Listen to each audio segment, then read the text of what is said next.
Hébreux 12, 14.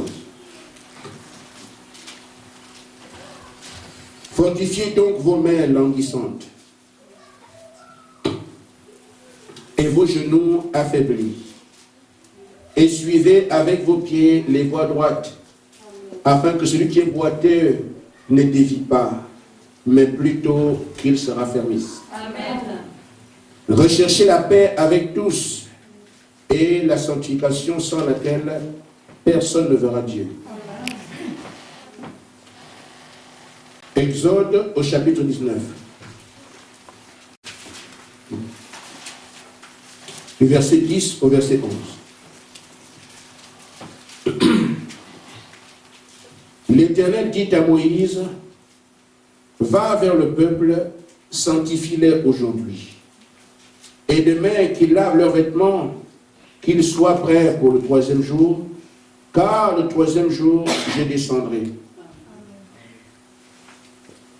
aux yeux de tout le peuple sur la montagne du Sinaï. Que Dieu bénisse sa parole. Amen.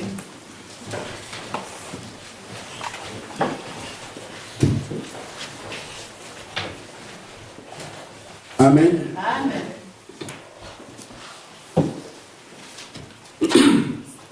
Vous savez ce pourquoi nous sommes là ce matin. Nous avons un objectif. C'est de participer à l'enlèvement qui pointe à l'horizon. Amen. J'aime dire à l'Église, de manière simple, que Ecclésiaste dit ce qui a été, c'est ce qui est aujourd'hui. Il n'y a rien de nouveau sur la terre. Amen. À un moment donné, on parlait du Messie. Ésaïe avait annoncé l'avènement du Messie de manière un peu plus claire. Mais la première prophétie qui concerne Jésus-Christ se trouve dans Genèse au chapitre 3, juste là même, au début. Mais il y a d'autres qui ont rendu cette prophétie plus perceptible. Moïse, dans Deutéronome 18, avait déjà annoncé l'avènement du Messie, en disant au peuple qu'il y aurait un prophète comme moi, si vous ne l'écoutez pas, vous serez retranchés. Ésaïe en a parlé, Agé en a parlé, Malachie en a parlé. Amen. Il y a bien d'autres. Mais, à un moment donné, il fallait que la prophétie aussi s'accomplisse. Il y avait un temps où les gens disaient, le Messie viendra, le Messie viendra. C'était comme un langage. Et la première fois que cela a été clair, beaucoup, je pense, ont dû se bousculer. Le Messie devait venir, mais Ésaïe dit que l'enfant est déjà né. Parce que Ésaïe n'a pas parlé au futur. Amen. Ésaïe a dit, un fils nous est né. Un enfant nous est donné. Là. Et ceux qui attendaient le Messie, qui avaient quelques nouvelles par rapport à cela, pouvaient aller vers Ésaïe, montre-le-nous. Parce que nous languissons en attendant son avènement. Mais Ésaïe n'avait rien à présenter. Ça devait arriver 800 ans plus tard. Ça pouvait donc ainsi être un sujet de découragement pour ceux qui ont entendu et qui ont entendu Ésaïe dire, mais l'enfant est déjà là. Au fil des siècles, la prophétie a fait son cours. Mais à un moment donné, un homme est venu appeler Jean-Baptiste. Amen. Amen. Ce n'était pas un homme d'église.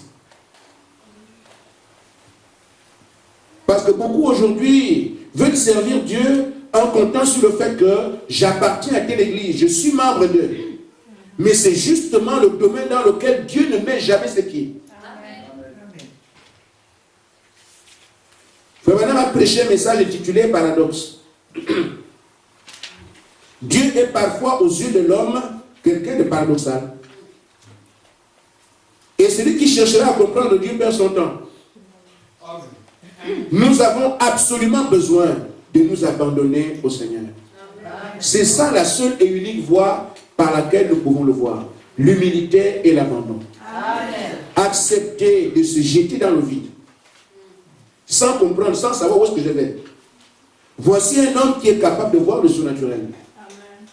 Mais celui qui marche par ses propres choix, moi je pense qu'ici c'est bien, moi je pense que c'est mieux ici, moi je trouve... Ah frère. Amen. Amen. Je vais parler ce matin du sujet que j'ai intitulé « Voir Dieu, c'est se sanctifier ».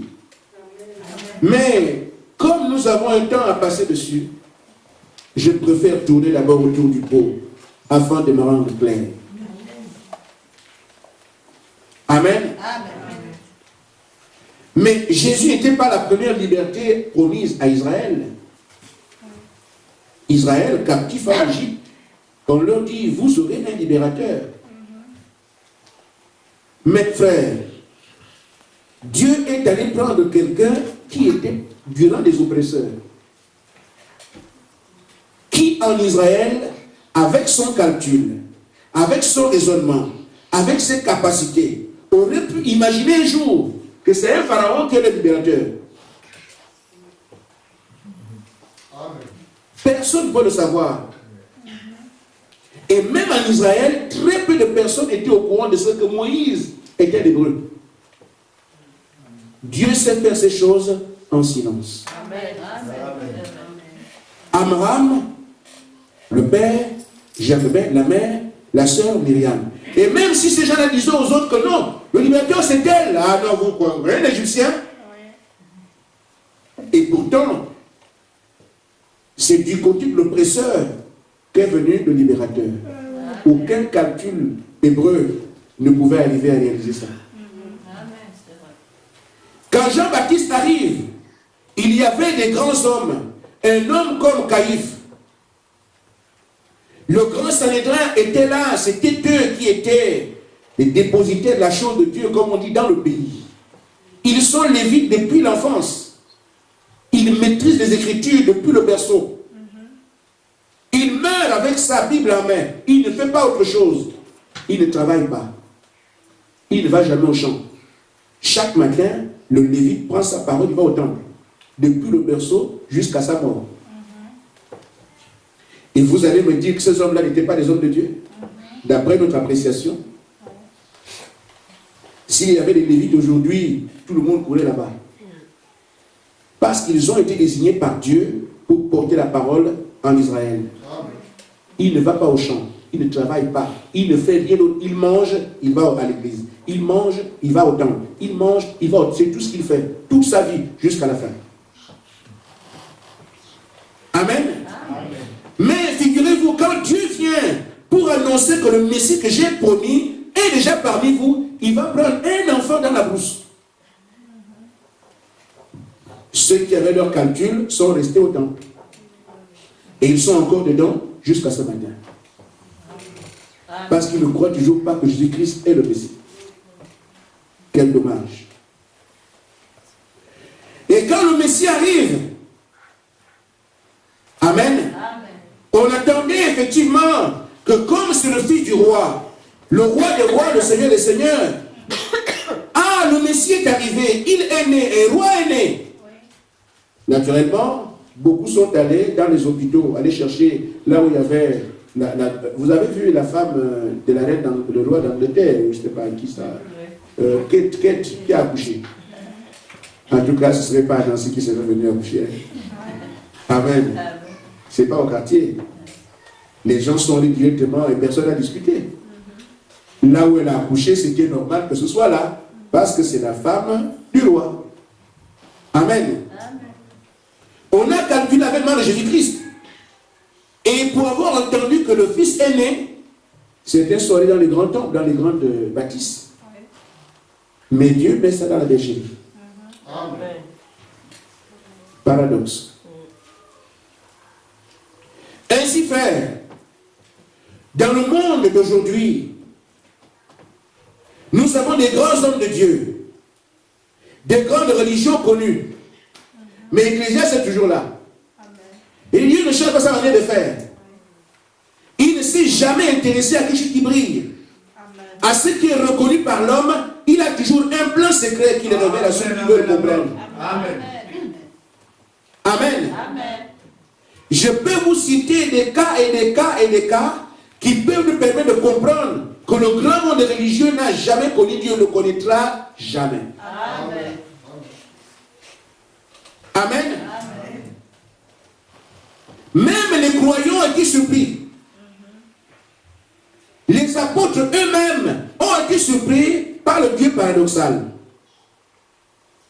Le Seigneur a dit aux disciples, allez dans le monde entier. Amen. Quand il a parlé, Pierre était là, Jean était là, Jacques était là, Thaddée et Philippe et tout le reste, Nathanaël, ils étaient là. Allez dans le monde entier, prêcher la parole, toute la création, mais aucun d'eux n'est sorti d'Israël. Amen. Ah. Et pourtant, c'est eux qui avaient le mandat.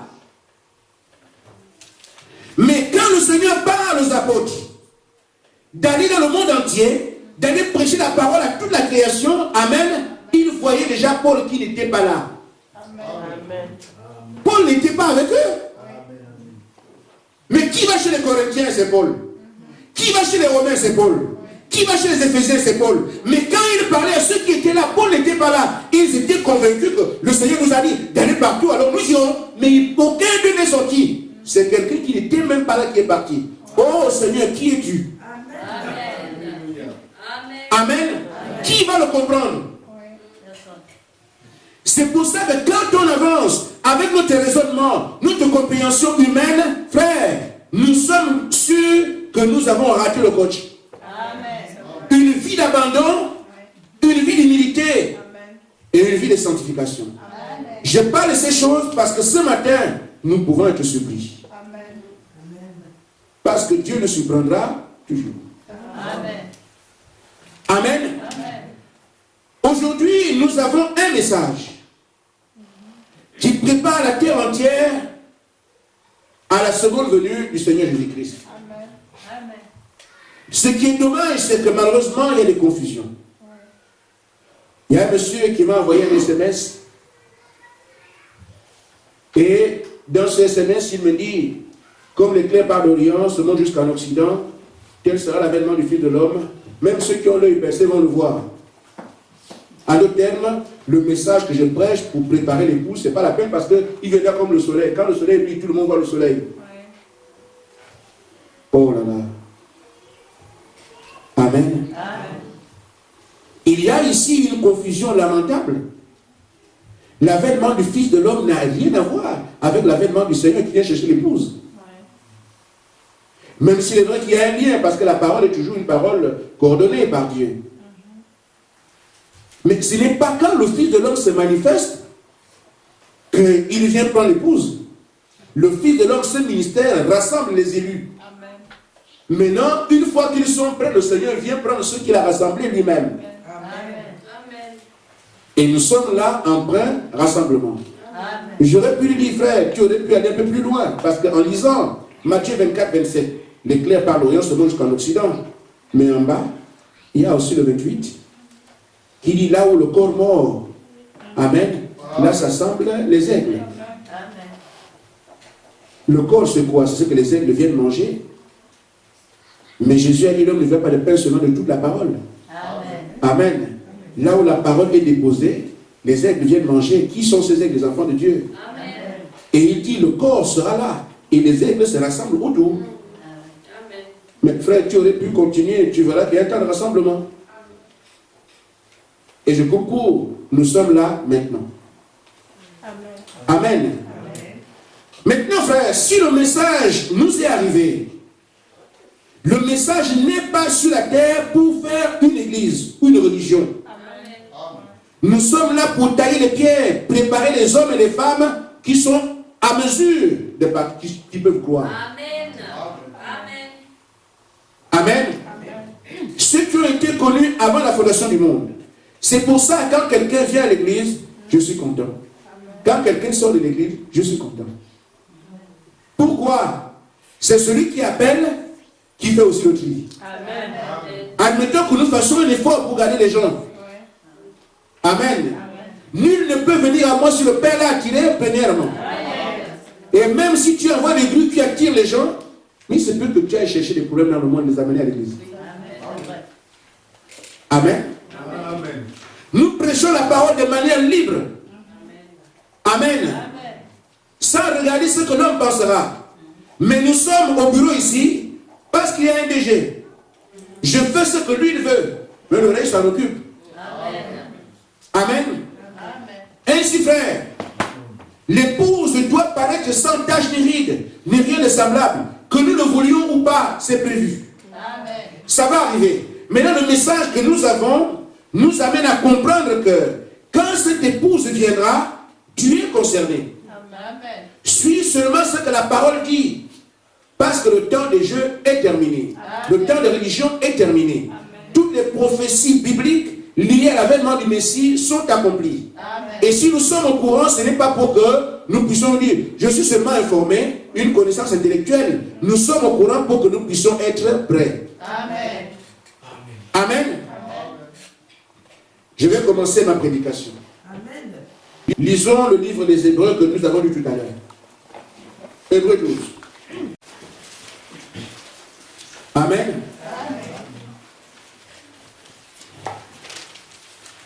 Voir Dieu, c'est se sanctifier. Amen. Amen.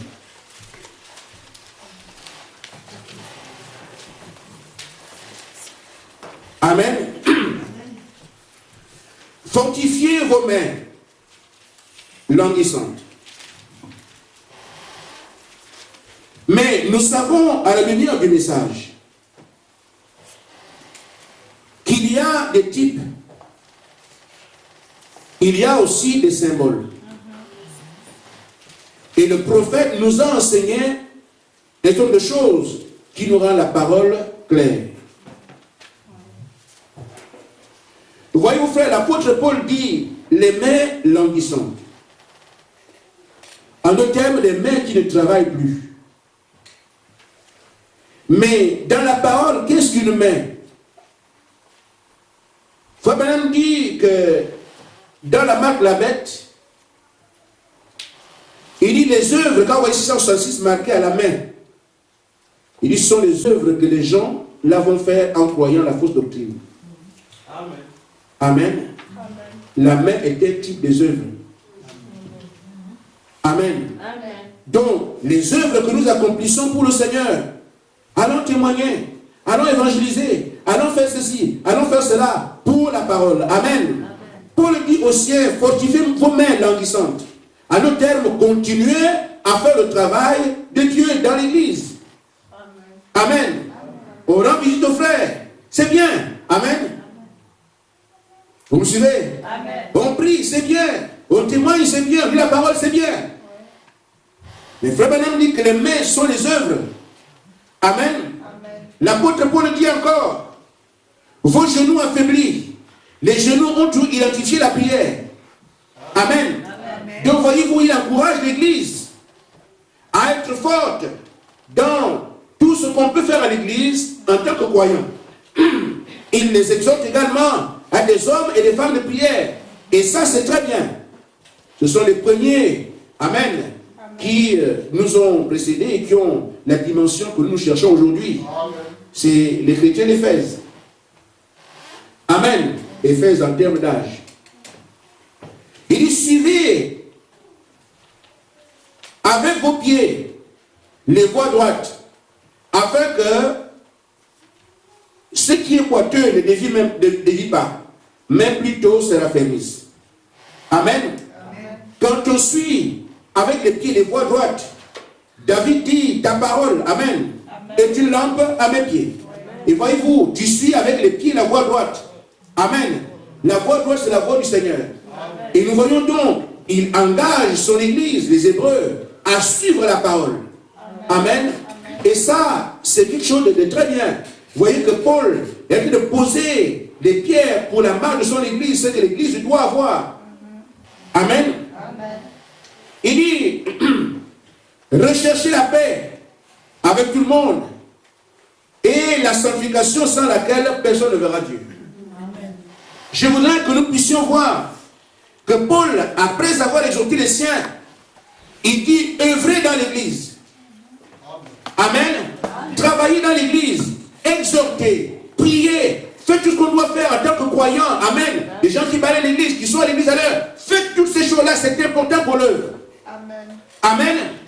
Suivez la parole, écoutez la parole, lisez la Bible. Amen. Il dit également, priez beaucoup, priez. Amen. Mais il dit, vous pouvez faire tout ça. Si vous ne vous sanctifiez pas, vous ne verrez pas Dieu.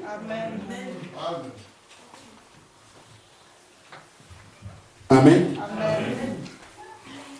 Alors, il y a une différence qui est nette d'après ce que Paul enseigne ici. Amen. Il est très bien, il encourage l'Église à travailler, rendre visite, lire la parole, nous aimer les uns les autres et faire tout ce qu'on doit faire dans l'Église. Qu'est-ce qu'il y a de mieux que d'écouter la parole? Écoutez aussi la parole. Amen. Faites tout ce travail. Soyez aussi en paix avec nous. Je n'ai pas de problème avec elle. Je n'ai pas de problème avec elle. Mais soyez sur une chose. Si votre vie n'est pas sanctifiée, vous ne verrez jamais Dieu. Malgré tout cela. Amen.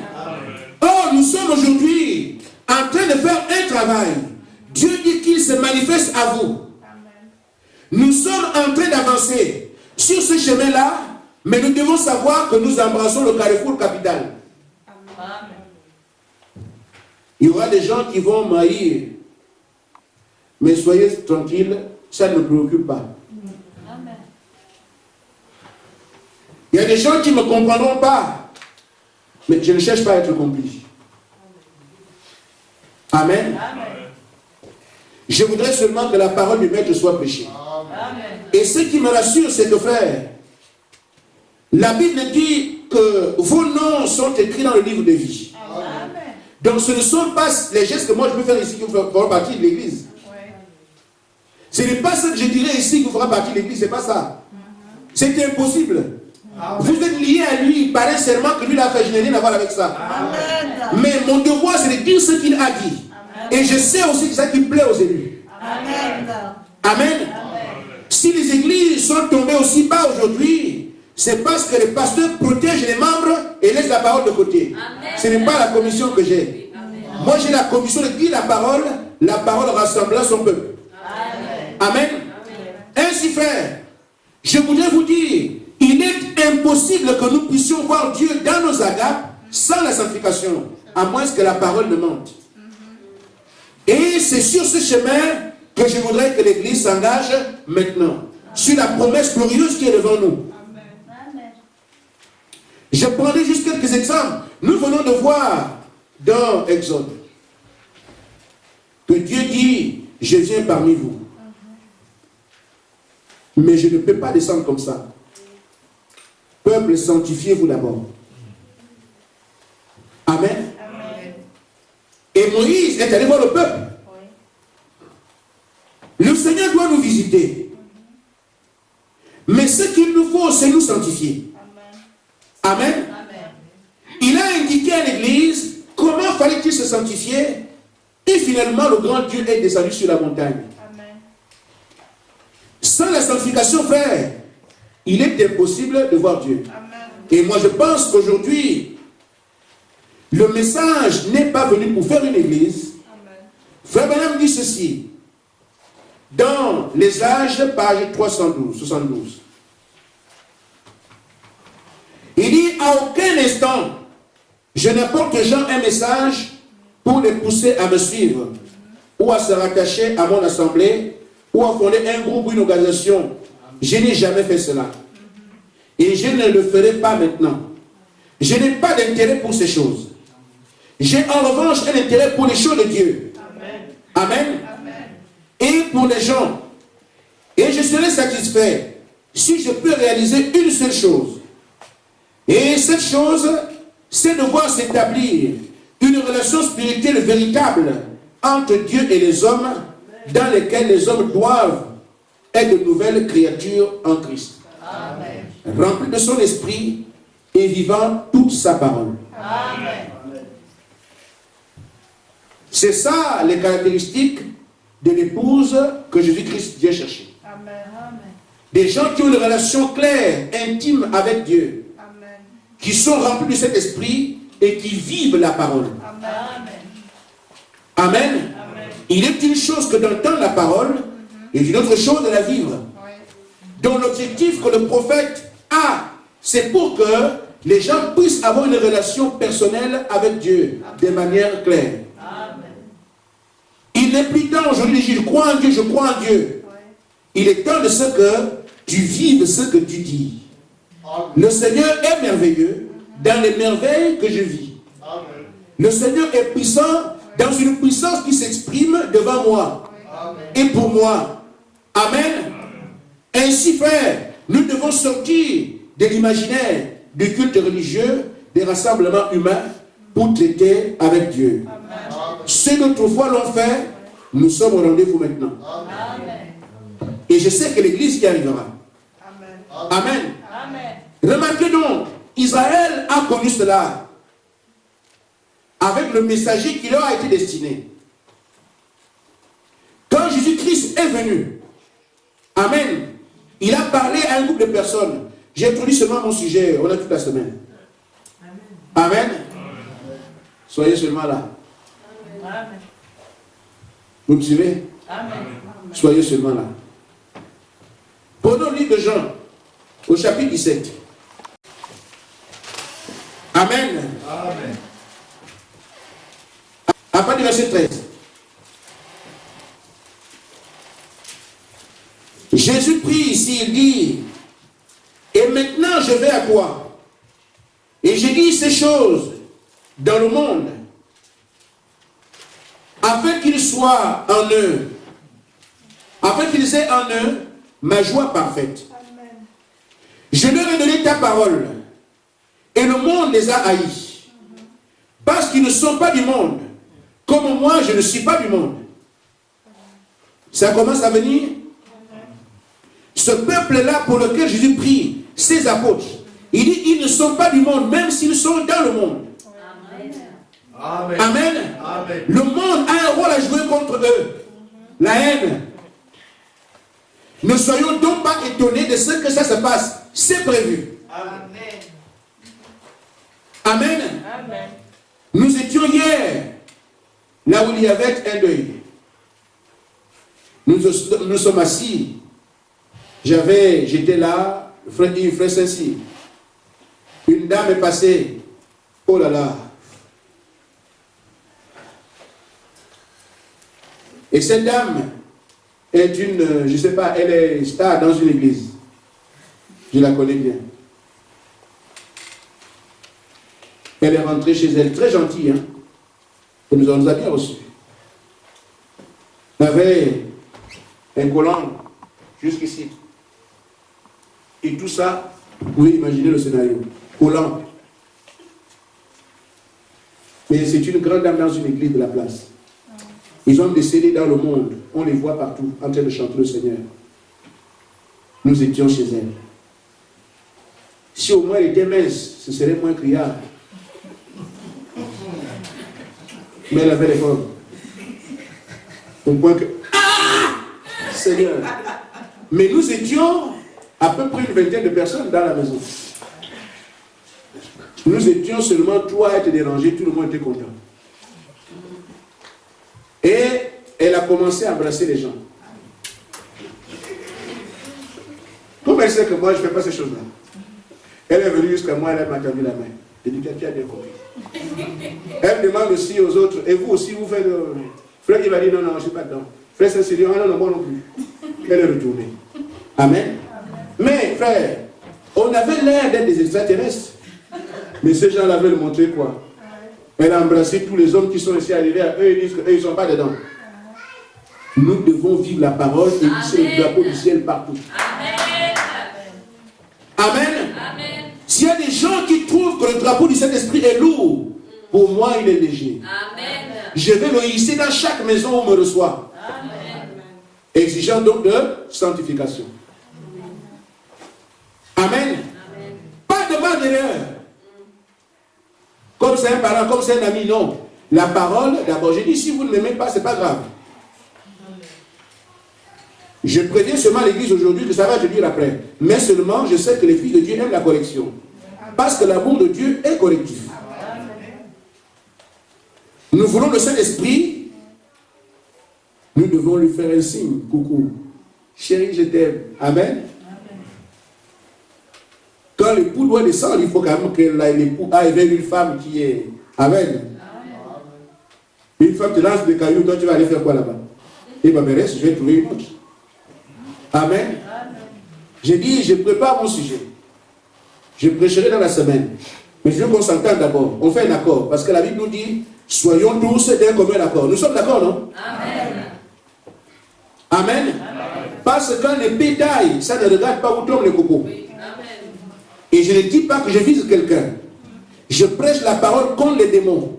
Amen. Et je récupère mes frères. Amen. Je récupère mes soeurs. Parce que nous n'avons rien à voir avec lui. Amen. Amen. Je continue à poser les jalons. Maintenant, qu'est-ce que Jésus dit?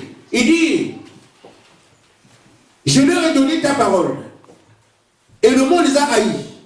En d'autres termes, quand vous recevez la parole, vous ne serez plus en ordre avec le monde. Lisez Jacques au chapitre 4, verset 4. La Bible dit que celui qui est ami du monde devient ennemi de Dieu. Amen. Notre problème par rapport à traiter avec Dieu n'a rien à voir avec Dieu lui-même. Amen. Il nous a appelés parce qu'il sait que ceux que j'ai appelés, je les justifie. Amen. Ceux que j'appelle, je les sanctifie. Ceux que j'appelle, je les glorifie. En d'autres termes, je me fais voir à eux. Ils voient ma gloire. Son programme est déjà arrêté. Mais ce qui nous empêche d'aller dans ces parvis et traiter avec Dieu comme Moïse l'a fait. Frère, Moïse n'a pas 3 pieds. Et Jacques a dit à ceux de son temps, Élie a fermé le ciel, il était un homme comme vous. Élie a encore prié pour que le ciel s'ouvre, il était un homme comme vous. Et c'est ce que je dis à l'église. Nous ne sommes pas moins qu'Élie. Nous ne sommes pas moins qu'Élisée. Mais le problème, c'est qu'il y a un brouillard entre Dieu et nous. La lumière du soleil est là, mais il y a des nuages ici qui empêchent que le soleil nous atteigne. Il faut donc aujourd'hui que l'Église apprenne à dissiper les ténèbres. Amen. À ôter les nuages, afin que la lumière nous parvienne. Je veux aussi dire comme Pierre, je n'ignore rien, mais ce que j'ai lève toi et marche. Amen. Parce que Dieu ne change pas. Amen. Amen. Amen. Il s'agit de refléter son Église et pas une religion, nouvelle Église. Des individus taillés. Des individus qui sont des soldats du camp des saints. Quand ils avancent, le diable doit reculer. Amen. Amen. Mais si le diable règne sur l'homme aujourd'hui, s'il règne sur l'Église aujourd'hui, c'est parce que son plan a toute la prise sur nous. Mais nous devons nous défaire de son plan afin d'entrer le plan de Dieu. Amen. Mes frères, qu'est-ce qui s'est passé? En Éden, le diable est venu. Ce que nous vivons aujourd'hui, ou ce que nous cherchons aujourd'hui, il y a un homme qui est témoin de ce que la puissance de Dieu habitait en lui. Le tout premier, c'est Adam. Et Adam parlait, les choses arrivaient. Amen. Mais le fils d'un lion était lionceau. En tant que fils d'Adam, nous avons le pouvoir, nous aussi, de marcher, de parler, les choses arrivées. Mais ce qu'il y a, c'est que Adam ancien et nous, Adam d'aujourd'hui, amen, nous évoluons dans des sphères différentes. Il est baigné dans la plénitude de la sanctification et Dieu traitait avec lui. Mais nous, aujourd'hui, nous sommes dans le monde. Mais dans quel monde nous sommes? Ce n'est pas le monde de Dieu. Amen. Il y a 2 Éden. Le premier Éden était pour Dieu, dans lequel l'homme traitait avec Dieu matin et soir. Il parlait avec lui. Il met dans la puissance. Il avait l'autorité sur toute la création d'après le plan de Dieu, Genèse 2, Genèse 1, verset 27. Amen. Mais le diable est venu. Il a fait tomber l'homme. Il a introduit dans son système à lui. C'est dans ce système mondain que nous sommes aujourd'hui. Le monde actuel, c'est le diable qui règne. Amen. Les crimes viennent du diable. Les injures viennent du diable. Ce sont les démons qui gouvernent les gens pour les amener à faire n'importe quoi. Amen. Mais Jésus dit, même si ceux-là, quand ils ont reçu ma parole, mes frères, Pierre était où avant? Dans le même système. Amen. Ils vivaient comme tout le monde. Ils mentaient, ils insultaient, tout ce qu'on vit ici. Pierre vivait la même chose. Mais Jésus dit, comme ils ont reçu ma parole, ils ne sont pas du monde.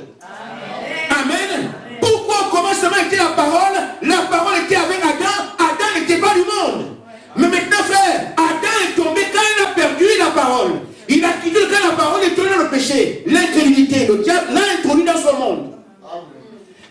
pour retrouver le monde de Dieu, le monde de Dieu consiste dans la vie de la parole.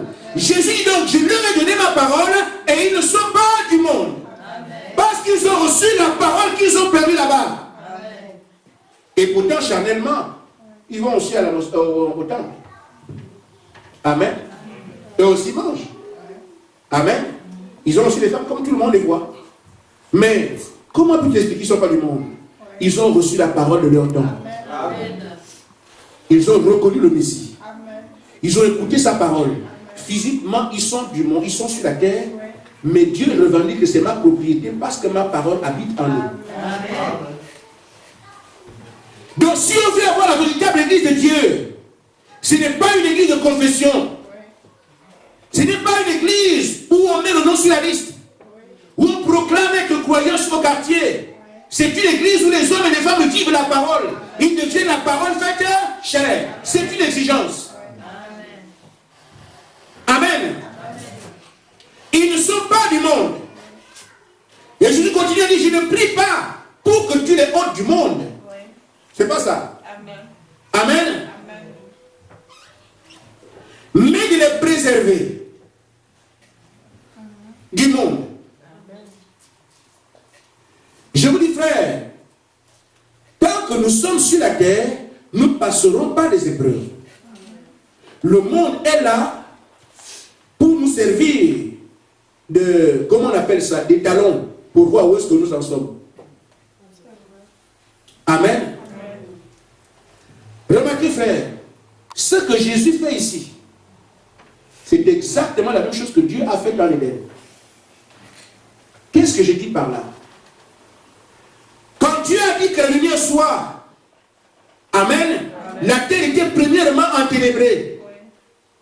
Les ténèbres partout. Amen. Mais quand Dieu a dit que la lumière soit, il n'a pas enlevé les ténèbres. Il a seulement séparé. Il y a donc des ténèbres ici. Et la lumière là. Les deux avancent ensemble. Mais maintenant, Adam était dans la lumière. Avec la parole. Parce que Dieu lui a donné le territoire. Amen. Pour qu'il cultive. Et la lumière qui est arrivée, c'était pour Adam, pas pour le diable. Vous savez que le diable était sur la terre avant Adam. Amen. Mais quand Dieu dit que la lumière soit, ce n'était pas pour Satan. Il avait déjà son compte là-bas. Mais Dieu a voulu que son fils travaille et baigne dans sa lumière. Amen. Les deux étaient ensemble. Mais le fils a quitté la lumière et tombé dans les ténèbres. C'est pour ça que nous vivons aujourd'hui dans un temps de ténèbres. Et quand Jésus arrive dans Jean 1, la Bible dit que Jésus qui c'est la lumière. Amen. Amen. Quand il vient, il sépare encore la lumière des ténèbres. Il dit, vous les filles de lumière, marchez désormais dans la lumière. Et les ténèbres seront toujours à côté. Amen. Vous êtes dans le monde ténébreux, mais vous n'êtes pas du monde. Mais vous cohabitez. Et chacun doit donc réaliser que le monde est avec nous, mais le monde c'est notre ennemi. Amen. Tout ce que le monde nous propose, il dit bien tout, c'est notre ennemi. Amen. Mais le péché est attrayant. Il nous attire, il nous fait des signes, il nous fait des choses, mais nous devons savoir qui est notre ennemi, c'est ce monde-là. Jacques 4, 4. Amen. Amen. Frère Madame dit que ces femmes qui mettent les rouges à lèvres, les filles, les clignotants, les feux partout, comme les ambulances, c'est pour les filles de Dieu. Amen. Quand tu vois ces choses-là, tu es tenté. Pourquoi il faut que le Fils de Dieu tombe? Amen. Mais quand je regarde ça, ce n'est pas la femme qui est bonne pour moi. Amen. C'est son monde qui est mon ennemi. Je ne mange pas de ce pain-là. Amen. Amen. Mais quand nous voyons aussi, amen, des femmes qui se déshabillent et qui marchent nues, ce n'est pas pour le monde est déjà le monde.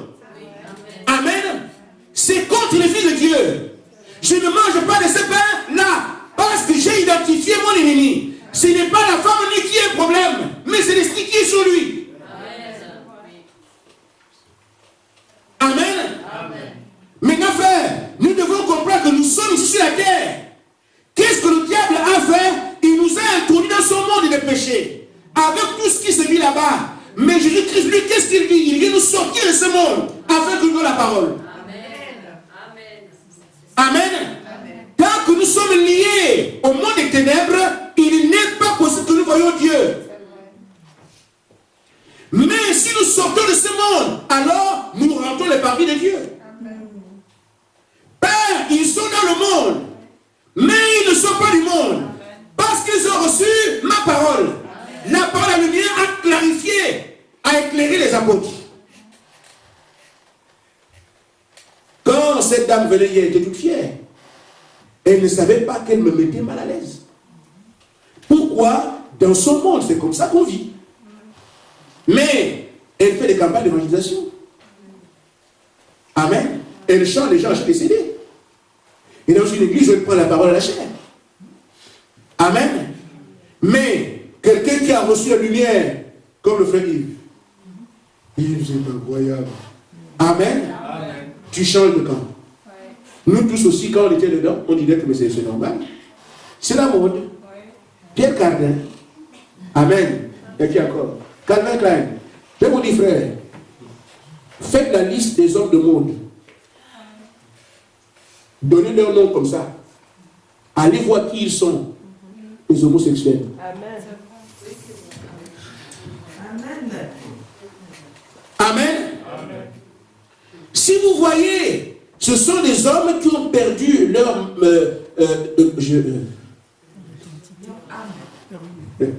Amen. Je voudrais dire l'identité d'homme. Parce qu'il y avait un mot qui est sorti, mais qui était bizarre. Amen. Et voyez-vous, mais qu'est-ce que c'est? C'est un signe du temps. Ce qui s'est passé à Sodome et Gomorrhe. Amen. Ce sont des accélérateurs de l'histoire. Pour que vous puissiez voir dans quel monde nous sommes. Amen. Vous voyez comment ils sont mis en valeur. Parce que c'est l'âge. Maintenant, quand je vois que c'est cet âge-là, je ne suis pas là pour me dire, ah, mais c'est l'âge. Je suis là pour me dire, ah, les choses deviennent sérieuses. Ah non, si on priait peu avant, je crois que c'est maintenant. Amen. Mais si on ne vient pas la parole avant, je crois que c'est maintenant. Amen. Frère Madame dit que la prostituée ne sera pas surprise d'aller au feu. Amen. Le vendeur d'alcool ne sera pas surpris d'aller au feu. Amen. Mais celui qui sera surpris, c'est celui qui croyait être enlevé et qui ne va pas dans l'enlèvement. C'est ça qu'on appelle la désillusion du temps de la fin. Amen. Je vais donc avancer en disant ceci. Remarquez, frère, quand Jésus est mort, amen, il est revenu à la vie. Le monde des croyants aujourd'hui revendique qu'effectivement nous sommes dans la victoire. Parce que Jésus est mort, il a vaincu le diable. Mais c'est vrai que nous savons que les gens disent ça, mais ils vivent dans la peur. Amen. C'est juste des récitations. Or, quelqu'un qui sait que Jésus est mort pour lui, vit autrement. Amen. Ce qui a fait que mon Seigneur soit crucifié, je ne peux plus continuer à le faire aujourd'hui. C'est ça la reconnaissance de ce qu'il a fait. Amen. Mais, je prends un dernier point. Parce que je commence réellement mes prédications sur la sanctification demain et dans la suite. Prenons Ephésiens 5.